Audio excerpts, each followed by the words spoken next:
আমি শিশুদের ধর্ষণের বিরুদ্ধে রাজপথে আপনাদের কাছে সাহায্য চেয়েছি। আমি প্রতিবার আমার কন্যা সন্তানকে বুকে জড়িয়ে প্রতিদিন মায়ের কষ্ট আমি অনুভব করেছি। প্রত্যেকবার কেন ধর্ষকের বিরুদ্ধে আমাদের রাজপথে নামতে হয়? কেন নামতে হয়? কেন নামতে হয়? এই সুমাইয়া কেউ আসে আসিয়া রূপে, কেউ আসে আমার বোন হিসেবে। আমরা বলবো আসেন আমরা বিপ্লব করি, আসেন আমরা মিছিল করি। কেন ভাই আমরা কেন মিছিল করব? কি দরকার? কেন এই ধরনের অপরাধ হচ্ছে? পুরুষ মানুষের কি লজ্জা হয় না? প্রতিবার যখনই কোনো শিশু নারী ধর্ষিত হয়েছে, বিশেষ করে প্রতিবার যখনই কোনো শিশু ধর্ষিত হয়েছে, আমি আমার কন্যা সন্তানকে বুকে জড়িয়ে কান্না করেছি। এর আগেও অনেক ধর্ষণের বিচারের দাবিতে আমি রাজপথে নেমেছি অনেকবার। আপনারা কেন একটা নারীর সেফটি দিতে পারছেন না? আপনি যে ফ্যামিলিতে থাকেন ওই ফ্যামিলিতে কি কোনো নারী নাই? একবার চিন্তা করেন, আমার ওই ফ্যামিলির একজন মেম্বার যদি আজকে এই অবস্থায় হয় তার কি হবে? তারা কিভাবে এটাকে মডিফাই করে সবার সামনে তুলে ধরার চেষ্টা করে আমি বুঝি না। সে একজন 13 বছরের কিশোরী। যারা এই ঘটনাকে মডিফাই করার চেষ্টা করে তাদেরও হয়তো কোনো বোন আছে, তাদেরও কোনো হয়তো মেয়ে আছে, খবর নিয়ে দেখবেন।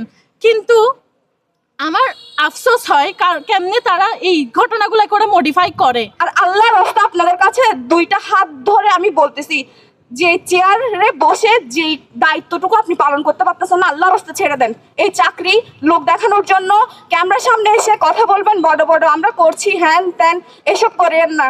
আর বারবার বলা হচ্ছে একটা 13 বছরের কিশোরী নারীকে নিয়ে বলা হচ্ছে প্রেম করে নাকি সে চলে গেছে। আচ্ছা সে যদি প্রেম করেই চলে যায়, একটা মেয়ে প্রেম করে চলে যাওয়ার পর সে যে ধর্ষিত হবে, সে যে খুন হবে, এটা আপনারা কোন ধরনের বৈধতা আনতে চাচ্ছেন যে সে প্রেম করে চলে গেছে? কতটুকু ন্যারো মাইন্ড আপনারা মানুষ, কতটুকু খারাপ চিন্তাধারার মানুষ হলে এই ধরনের বিবৃতি কেউ দিতে পারে? ফেসবুকে চিল্লানো লোকজন, বাংলাদেশের আনাচে কানাচে ধর্ষণ নিয়ে গলা ফাটানো লোকজন, ফেসবুকে বড় বড় পোস্ট করা লোকজন, এখানে হাতে গোনা কয়েকজন যারা আমরা বিপ্লবকে ধারণ করি, যারা আমরা বিচারের আশায় রাজপথে নামি।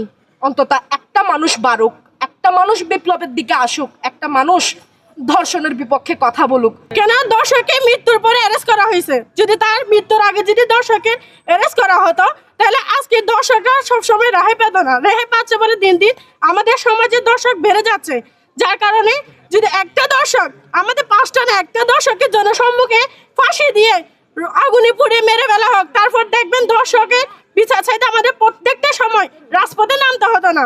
আর যেন কোনো মায়ের বুক খালি করতে না হয়, আর যেন কোনো ভাইয়ের বোনকে হারাতে না হয়, আর যেন কোনো ছেলের তার ওয়াইফকে হারাতে না হয়। সেই শোক তাদের পাশে দাঁড়ানোর আমাদের কোনো বাসা নেই।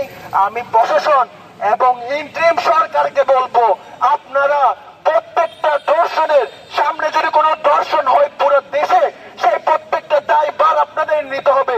আপনারা থেকে এই ধর্ষণ নিয়ে দৃশ্যমান পথ আপনাদের অবলম্বন করতে হবে।